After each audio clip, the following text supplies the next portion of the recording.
Hyderabad SR నగర్లో పశ్చిమ మండల పోలీసులు నిర్బంధ తనిఖీలు నిర్వహించారు. 4 ఏసీపీలు, 14 మంది ఇన్స్పెక్టర్లు, 29 మంది ఎస్ఐలతో పాటు వందల మంది పోలీస్ సిబ్బంది ఈ తనిఖీల్లో పాల్గొన్నారు. ఎల్లారెడ్డిగూడ, అంబేద్కర్ నగర్, జయప్రకాష్ నగర్ ప్రాంతాలను జల్లెడ పట్టారు.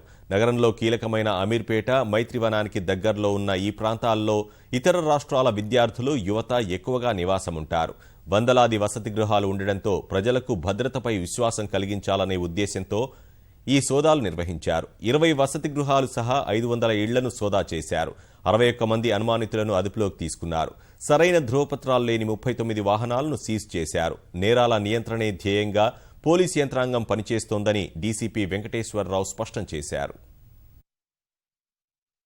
మరి ఎస్ఆర్ నగర్ ప్రాంతంలోని ప్రత్యేకంగా మైత్రివనం ఏరియాలో బయట రాష్ట్రాలకు సంబంధించిన కొంతమంది విద్యార్థులు కానీ ఇండివిజువల్ హాస్టల్స్తో పాటు సపరేట్ రూమ్స్ తీసుకొని కూడా చాలామంది ఉన్నారు. ఇతర చాలామంది కూడా ఇది హైలీ డెన్స్డ్ ఏరియా.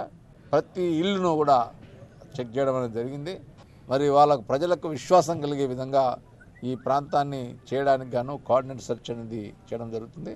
మరి విద్యార్థుల రూపంలో కానీ చాలామంది ఉన్నారు. వాళ్ళ పూర్తి వివరాలు సేకరించిన తర్వాత మేము వాళ్ళను పంపించడం అనేది జరుగుతుంది.